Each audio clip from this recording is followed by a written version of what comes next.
Yeah. Thank you very much. All right. Just approach. You're perfectly Good. All right. All right. First off, it's nice to be back home in Naples. This is my, I just got back from my sixth trip to Israel. I went 3 times as governor, and this is my 3rd time as the Senate. I was there last, the end of June, and, the world's changed. The world's changed quite a bit. So I met with Prime Minister Netanyahu. I met with the Minister of Defense, Minister of Foreign Affairs, and a variety of other elected. And the message from Prime Minister Netanyahu is real simple. They have to destroy Hamas. I mean, put it in perspective for a second. Over 1,200 people were just murdered, right? They were just because they're Jewish, they're murdered, right? Not because they did anything wrong, just because they live close to the border of Gaza. And these are people, some of these people, if you go talk to them, they'd actually done a whole bunch of things to help Palestinians. And then that information, when they came and worked in their kibbutz, was used to kill them. It's pretty disgusting. But put in that perspective, we're a little over 30 times bigger than Israel is as far as population. So that means 30,000 Americans were killed at our southern border because somebody came across and killed 30,000 Americans just because they're Americans. What we would do is we would go annihilate them. And if we didn't annihilate them, we'd expect our elected officials to resign. We would expect our military to go in and put their lives at risk to defend our freedom, because we would never want it to happen again. That's exactly where Israel is. They don't have a choice.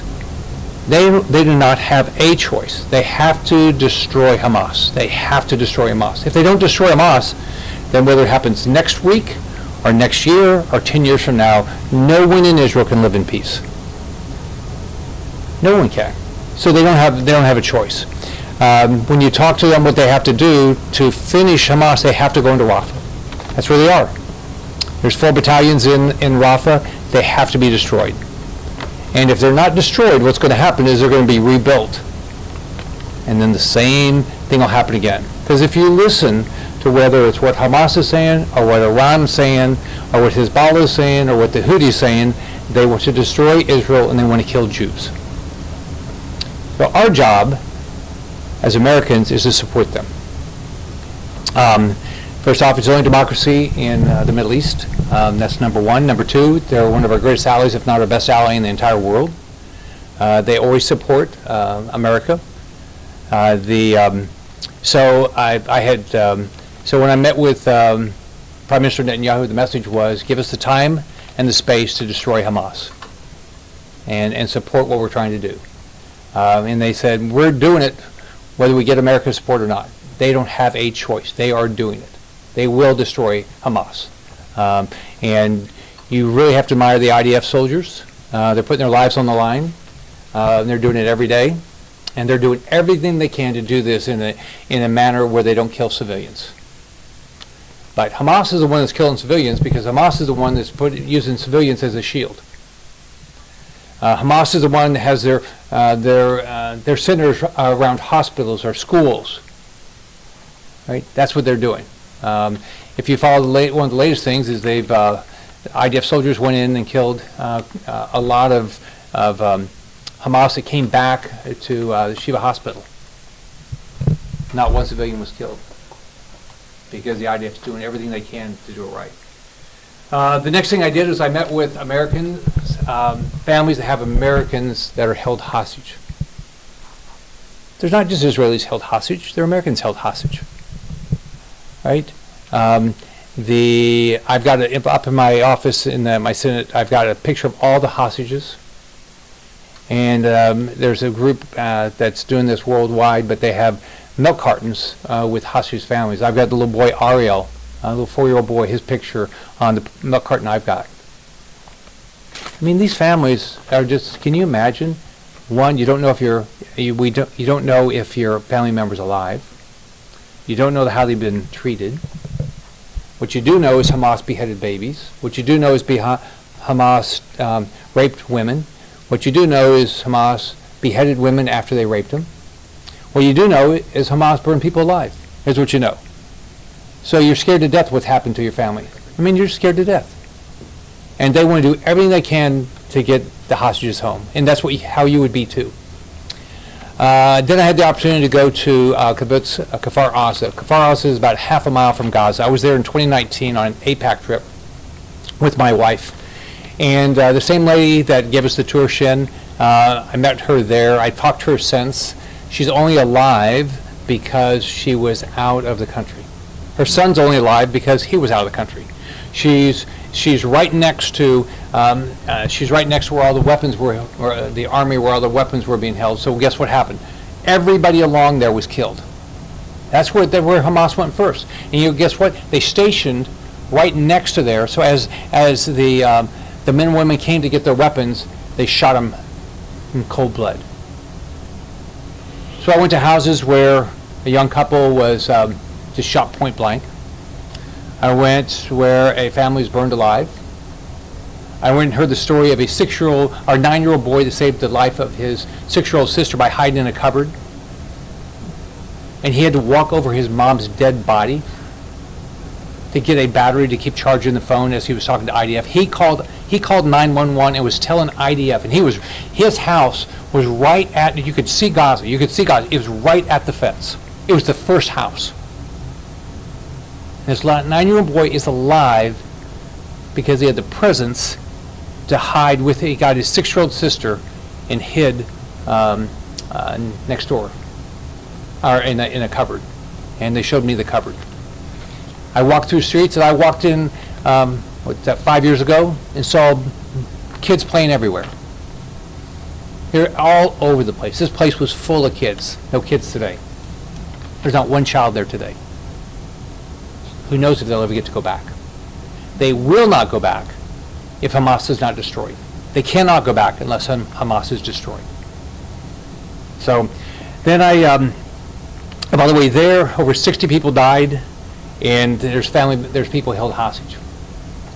I went to the Nova Music Festival. I've met with a lot of hostage families in D.C. in my Senate job, and I can tell the story of one young lady. She came, and I don't know her age, 25, 28 years old, and she had gone to the Nova Festival the year before.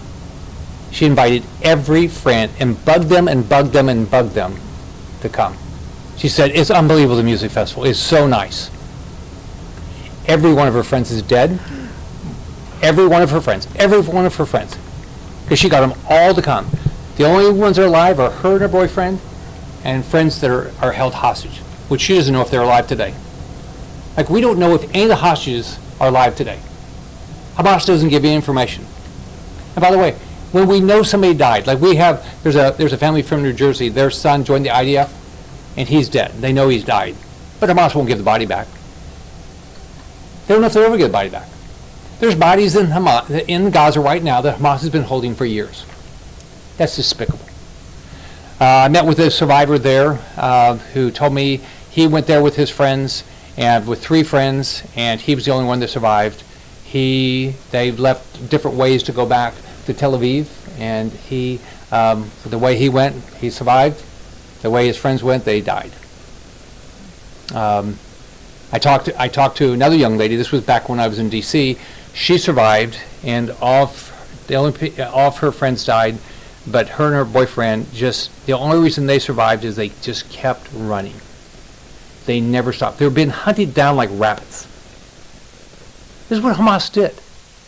Just hunted these people down like rabbits, just because they're Jewish. So there's pictures of I think it's 363 or something like that. People were killed there. There's 40 hostages there. So there were pictures all over the music festival site of the individuals, and then people would have their picture up, and they would have flowers and arrangements around where they were, and just to recognize them. And there are pictures up of the ones that are held hostage. So here's my takeaways. Number 1, we need to support Israel unconditionally. We need to give them the time and space to destroy Hamas. We have to do that. Number 2, Qatar. Qatar has the ability today.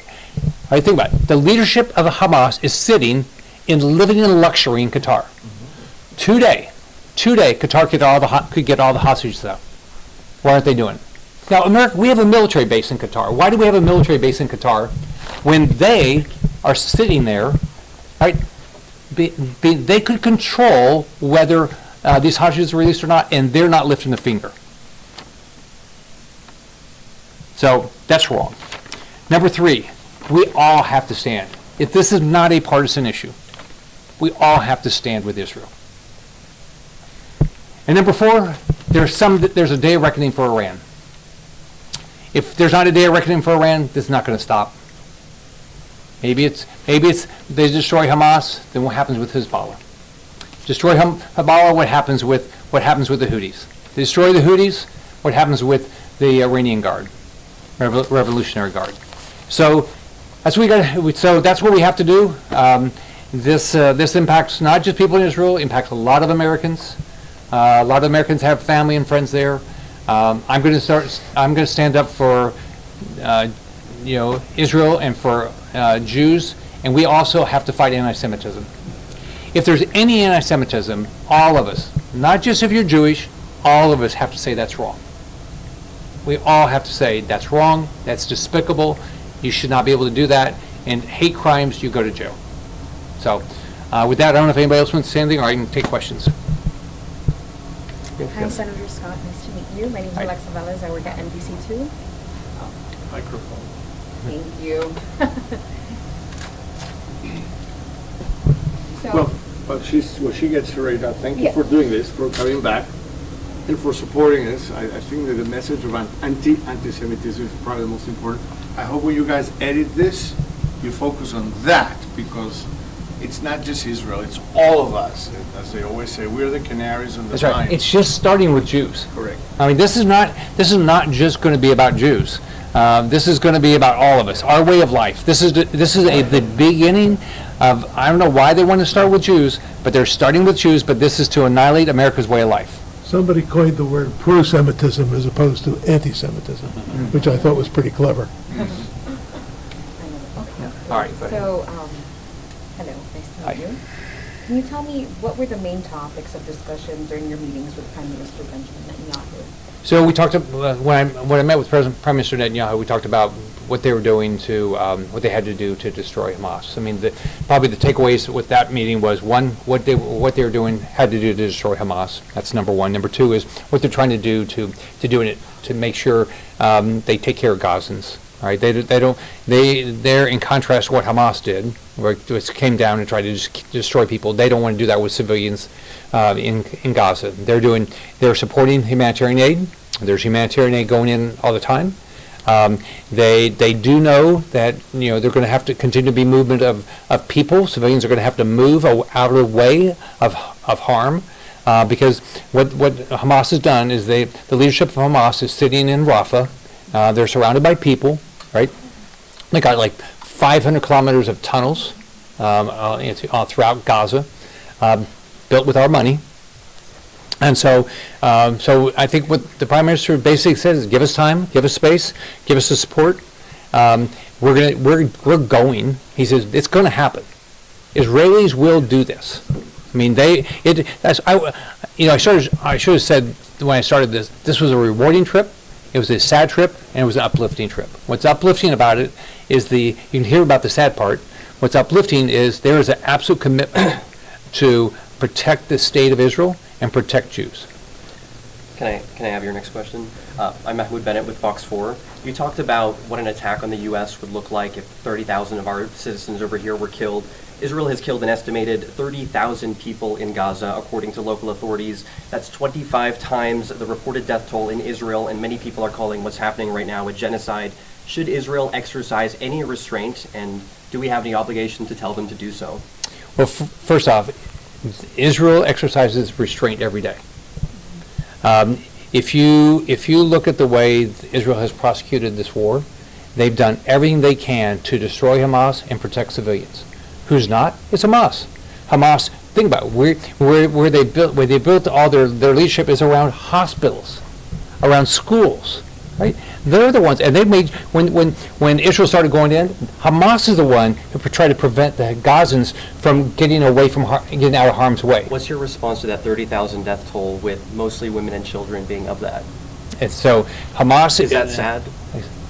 I think any death is sad. Any death is horrible. But I completely support Israel's right to defend themselves. They were invaded by despicable people that want to destroy their way of life. I'd like to take this opportunity on behalf of the Southwest Florida Jewish community and the whole Florida Jewish community, and possibly the whole Jewish community over the world, to thank the senator for taking out the time and the effort. It's a lot of effort to go. You went, you showed support, and you came back with a clear picture, boots on the ground, fired up. And I guess my message is, anyone that wants to say something and be involved, do what the senator did. Go, and you'll come back with a real picture. Yeah, you So should thank visit Israel. Absolutely. Everybody should visit Israel. It's a whole different reality when Yeah, you go see yeah, it. yeah, So thank you for going. Yeah, I went to the Really- Western Wall. I prayed for all the hostages. Oh, nice. So yeah, everybody should go to the Western Wall. Senator Scott, having just led a mission there, actually, we just brought 12 people there from Temple Shalom. We just returned as well. We were there almost This week. overlapping with you, which is powerful to be there. The overarching message we heard over and over again from the Israelis, especially the soldiers we met as we were making meals and interacting with them, was a sense of loneliness and an appreciation for those who came to visit. So thank you very much for being there as a representative of our country, of our community, to be there to show support to them.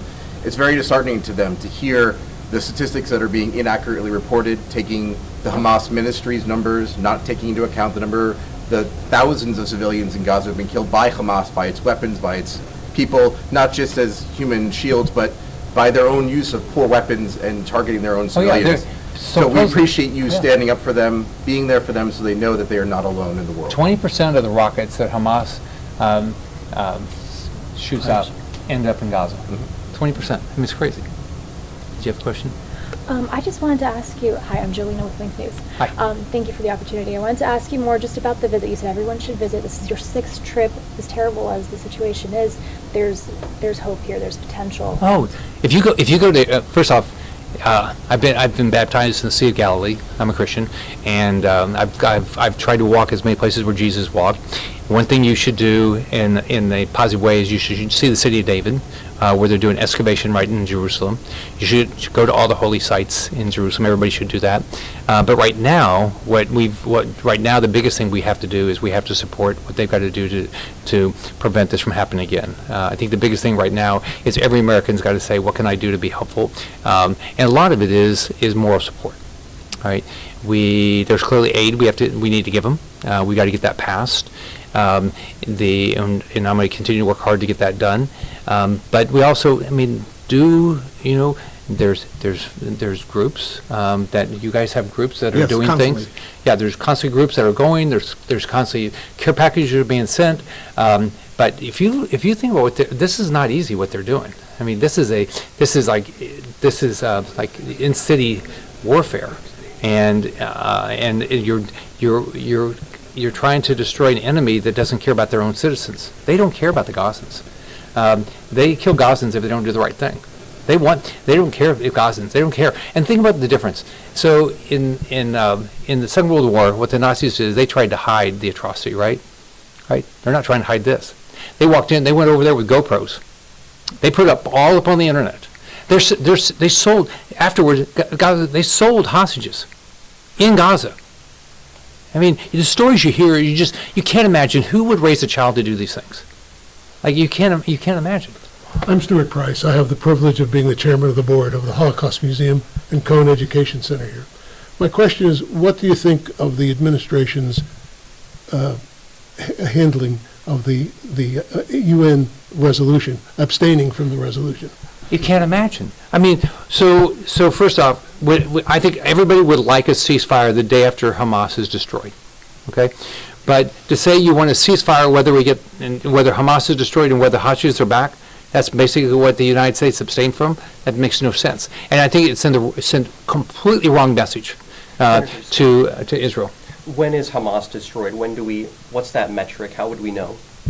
When their ability to engage in an act like this ends. Is it possible to root out the ideology of Hamas right now? You'd have to ask others about that. What I know is that Hamas is a terrorist military group. They are organized as a military group. They invaded as a military group, and they've got to be destroyed. Miss? Hi, I'm Susan Suarez. I'm president and CEO of the Holocaust Museum here in Naples. I just wanted to thank you for really highlighting that the root cause of all of this is hatred. Right. And what we're working so hard to do with the Holocaust Museum, with children and adults, is to spread the message of the dangers of where hatred can lead and the value of mutual respect. So thank you for pointing that out. All right. I would like to add one more thing. I'm Jeffrey Fellman, President and CEO of the Jewish Federation. Thanks for And- hosting us. And thank you so much for being here, and we appreciate everything that you've done. But I also want to point out the importance of recognizing that this is not a short-term solution. The repair, the healing in Israel is going to take a long, long time. And so although you're able to come today and bring to the forefront today what's needed, we're going to need your help and all of the United States to support Israel for a very long time to repair themselves from what happened on October 7th. And then once they destroy Hamas, they're going to have to figure out how does Gaza get managed to where there's not, this doesn't happen. You know, Golda Meir said a long time ago, if you wanted to have peace, all they have to do is put down their arms, meaning the Palestinians, the Hamas, etc. Israel doesn't want to have war. Right. So if they were to stop, we could live in peace. If they don't stop, Today. if they don't stop, then everything that you said about having to eradicate Hamas and all the other terrorist groups still has to go on. All right, thanks, everybody. Thank you so much. Really, thank you so much. Thank you so much. Thank you very much, Senator. Do you guys have any ideas? Thank you very much.